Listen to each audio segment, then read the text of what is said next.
Untuk membahas hal ini sudah bersama kami Adnike Nova Sigiro, Ketua Komisi Nasional Hak Asasi Manusia, dan Susila Ningtyas, Wakil Ketua Lembaga Perlindungan Saksi dan Korban (LPSK). Selamat malam Bu Susi, Bu Adnike. Selamat malam Mas Gadi. Baik, saya ke Bu Adnike dulu nih. Kalau yang paling terasa di lembaga Ibu nih di Komnas HAM, efisiensi anggaran ini, pengaruhnya terhadap kinerja lembaga ada nggak? Kinerja terutama lembaga-lembaga seperti penegak hukum seperti salah satunya ya Komnas HAM juga masuk nih. Dari segi kinerja sampai hari ini Komnas HAM masih beroperasi secara penuh ya. Oke. Tetapi dari segi dampak terhadap outreach atau kemampuan kami memberikan layanan yang maksimal bagi masyarakat, terutama yang mengadukan kasus atau persoalannya ke Komnas HAM, tentu akan berdampak dari segi kualitas misalnya. Karena pemotongan anggaran atau rekonstruksi anggaran yang dikenakan kepada Komnas HAM, meskipun dari segi persentase itu terlihat hanya sekitar 35% dari pagu yang semula, akan tetapi ketika diturunkan ke dalam belanja barang, belanja modal, belanja pegawai, yang pertama-tama tidak boleh dipotong adalah belanja pegawai. Oke. Belanja barang bisa kami tekan. Nah, belanja modal bisa kami tekan. Tetapi untuk belanja barang, di sini adalah anggaran-anggaran yang digunakan untuk membiayai operasional kantor, di mana Komnas HAM memiliki 1 kantor pusat di Jakarta dan 6 sekretariat kantor perwakilan di provinsi di Indonesia.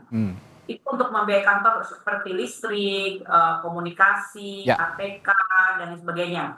Maka itu harus didahulukan meskipun kami melakukan efisiensi. Kalau enggak, kantor nggak bisa buka, tidak bisa melakukan aktivitas. Gimana dengan Bu Nike, bagaimana dengan belanja jasa? Ini juga kadang-kadang ada beberapa pihak yang tidak menyangka bahwa belanja jasa ini juga berdampak pada pegawai honorer misalnya begitu, yang ada dipekerjakan di berbagai kementerian lembaga. Kalau di Komnas HAM ada nggak yang seperti itu? Untuk Komnas HAM per akhir tahun 2024 kami sudah tidak ada PKWT ya. Oh, tidak ada ya? Oke. Akan ada transisi tapi nih, di mana pekerja-pekerja yang tadinya kontrak akan menjadi pegawai P3K. Nah, ini juga masih dalam proses transisi. Nah, semoga dengan adanya kebijakan efisiensi anggaran ini itu tidak akan berdampak karena proses seleksinya belum selesai. Demikian juga proses seleksi CPNS. Nah, nanti dari sisa anggaran yang sudah dialokasikan untuk belanja pegawai, belanja modal, sisa belanja barang untuk operasional kantor, maka ada sisa untuk pelaksanaan tugas dan fungsi Komnas HAM, yaitu pemajuan dan penegakan HAM. Disinilah jebakan atau tantangan dari rekonstruksi anggaran ini, di mana meskipun secara total efisiensinya hanya 35%, tetapi ketika diturunkan ke dalam belanja barang untuk pelaksanaan TUSI, maka dampaknya itu 90%. Begitu Mas. Jadi kalau melihat total hanya 35%, tetapi ketika diturunkan ke dalam budget anggaran dari kegiatan Komnas HAM, itu yang berdampak besar dan tentunya kami tidak bisa melakukan, akan sulit untuk melakukan kegiatan-kegiatan penegakan HAM seperti penyelidikan, mediasi ya, ke lapangan ya, karena untuk biaya terbesar dari pelaksanaan TUSI Komnas HAM adalah biaya perjalanan dinas untuk melakukan pemantauan atau penyelidikan. Sedangkan untuk penegakan HAM, pengawasan perlanggaran HAM ini kan seringkali kita meninjau ke lapangan langsung begitu ya, Bu Nike. Nah, kalau gitu saya juga mau tanya ke Bu Susi di LPSK. Sepertinya punya masalah yang sama krusialnya sebenarnya untuk efisiensi anggaran ini. Ketika Lembaga Perlindungan Saksi dan Korban dipotong anggarannya, yang paling terkena dampaknya terutama untuk konteks perlindungan saksi dan korban, Bu Susi. Iya, sebenarnya efisiensi anggaran ini sejak trimester tahun 2024 akhir ya, itu kami sudah menerapkan ya terkait dengan perjalanan dinas yang menurut ketentuan Kementerian Keuangan waktu itu 50% gitu ya. Nah, kemudian masuk ke 2025, di mana di akhir tahun 2024 itu kami menerima permohonan perlindungan itu sejumlah 10.217 dengan jumlah anggaran yang 229, dan kami sudah beberapa kali melakukan efisiensi ya berkaitan dengan hal tersebut. Sehingga memang yang dampaknya terbesar adalah dari permohonan yang 10.217 itu yang Ada beberapa yang belum kita putuskan gitu ya. Nah, itu masih dalam rangka penelaahan gitu ya. Ada juga permohonan-permohonan yang sudah kita lindungi ya, sudah kita putuskan dan sudah dilindungi. Itu sekitar 8 ribuan dan kemudian kalau dari total kami itu memang 8 ribuan ya, tapi yang memang membutuhkan perlindungan benar-benar itu ya secara karena 4.000 Ya. sekian itu adalah restitusi, tapi untuk yang menerima perlindungan untuk fisik, bantuan medis, psikologis dan psikososial adalah 4.700 sekian. Nah, ini ya pasti akan berdampak terhadap kualitas yang diberikan karena anggaran yang kami sediakan kemudian berkurang dari yang semula itu 70% Ya. ya dari total Oke. anggaran, kemudian sekarang jauh meskipun tadi sudah diputuskan ya, kami dari efisiensi yang semula 85 M sekarang menjadi 107,7 miliar gitu ya. Jadi Ada restrukturisasi memang ada anggaran. peningkatan sedikit ya, cuman Ya. ada problem soal kualitas perlindungan ya yang akan menjadi tantangan bagi LPSK. Oke, kualitas perlindungan saksi dan korban ini memang tidak kalah penting di saat kasus-kasus hukum juga sepertinya ya tidak pernah berhenti begitu di negara kita. Tapi begini, Ibu Susi, anggaran memang berkurang karena ada efisiensi, tapi tetap harus ada mapping, harus ada strategi untuk mengoptimalkan fungsi lembaga. Nah, sejauh ini dari LPSK strateginya gimana, Bu? Iya, strateginya pasti satu dan lain hal itu ya, kami melakukan penghematan untuk operasional ya.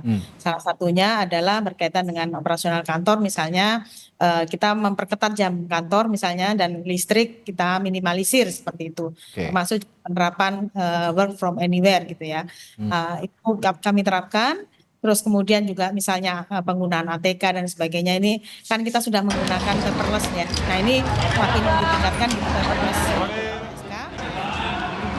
Itu salah satu yang kami tekan. Terus ada juga pengurangan kegiatan. Termasuk juga salah satunya adalah perjalanan dinas. Nah, namun demikian LPSK ini perjalanan dinasnya itu sebenarnya bukan untuk apa ya, tapi lebih kepada untuk pemberian perlindungan kepada saksi dan korban. Ya. Nah, perlindungan ini kan nggak mungkin kita by Zoom, nggak mungkin juga by phone gitu ya. Pasti kami akan ke lokasi dan itu membutuhkan transportasi, Oke. membutuhkan perjalanan dinas ya. Ini yang Perlindungan LPSK kan jauh-jauh ya ada dari. ini yang harus dibicarakan bersama kalau begitu, Bu Susi. Betul, ya. Banyak yang menganggap bahwa perjalanan dinas ini ya banyak yang tidak perlu, tapi lembaga-lembaga esensial seperti LPSK lalu juga Komnas HAM ini melakukan perjalanan dinas untuk pengawasan perlindungan HAM, lalu juga LPSK untuk perlindungan saksi dan korban. Nah, bagaimana Anda juga bisa menjelaskan akhirnya kepada pemerintah secara keseluruhan, mungkin akan berkomunikasi kan pastinya soal ini, untuk bahwa pemangkasan anggaran terutama perjalanan dinas untuk dalam konteks pengawasan hak asasi manusia, lalu juga perlindungan saksi dan korban, ini tetap harus dilakukan. Saya dari Bu Susi dulu kalau begitu soal ini. Kami melakukan beberapa strategi ya. Kami meminta bantuan dari teman-teman di daerah ya untuk membantu LPSK untuk memberikan perlindungan. Termasuk juga mengoptimalkan pelaksanaan perlindungan dilakukan oleh kantor wilayah di LPSK itu ada 2, ada Sumatera Utara di Medan dan satu lagi di Jogja. Kita minta tolong teman-teman yang di daerah ini untuk memaksimalkan sumber daya mereka ya untuk memberikan perlindungan saksi di daerah-daerah tersebut. Nah, di sisi lain juga kami ini ya beberapa waktu yang lalu kan ini ya menggalang berbagai partisipasi dari masyarakat, dari para aktivis gitu ya, yang kemudian kami sebut sebagai sahabat saksi korban. Dan kami mengoptimalkan peran mereka untuk membantu LPSK untuk memberikan perlindungan dan bantuan kepada saksi dan korban. Namun demikian, ada perlindungan yang nggak bisa lagi diwakilkan selain dari LPSK adalah perlindungan itu yang fisik. harus dijelaskan. Nah, ini yang memang kami sedang bagaimana mengatur strategi untuk perlindungan fisik ini. Ya. Ke Bu Atike kalau gitu, pertanyaannya sama terakhir Bu. Bagaimana Anda juga menjelaskan kepada pemerintah secara keseluruhan bahwa ini kerja-kerja lapangan loh. Komnas HAM ini banyak melakukan kerja-kerja lapangan. Salah satunya juga melakukan penegakan HAM atau pengawasan pelanggaran HAM gitu. Itu semua di lapangan. Bagaimana menjelaskannya, Bu? Iya, kami berusaha menjelaskan itu kepada pemerintah karena memang ada asumsi yang sedikit melakukan generalisasi bahwa kegiatan perjalanan dinas itu adalah kegiatan rapat-rapat atau seminar. dalam penegakan hukum atau fungsi penegakan HAM yang dilakukan oleh Komnas HAM, kami harus melayani masyarakat terutama dari kelompok-kelompok yang paling marginal di Indonesia yang tersebar dari Aceh sampai Papua. Di mana peristiwa-peristiwa yang mereka alami tidak bisa ditangani hanya dengan misalnya komunikasi jarak jauh atau online, tetapi kami harus menemui secara langsung kelompok masyarakat korban, pemerintah daerah, aparat penegak hukum setempat, dan lain sebagainya untuk mendapatkan keterangan. Nah, ini yang sedang kami coba komunikasikan terus-menerus kepada pemerintah untuk dapat mengecualikan efisiensi dalam hal penegakan hak asasi manusia. Dapat poinnya. Baik, ini yang harus dijelaskan tentu saja bagaimana kerja-kerja lapangan, terutama di bidang penegakan hukum untuk Komnas HAM khususnya malam hari ini kita perbincangkan, dan LPSK gangguan pelayanannya juga tidak terasa, pelayanannya tetap bisa dilakukan untuk penegakan HAM, perlindungan saksi dan korban. Semoga bisa tetap terlaksana dengan baik. Terima kasih Ibu Adnike dan Ibu Susi telah berbagi perspektifnya malam hari ini. Sampai jumpa lagi, sehat selalu Ibu.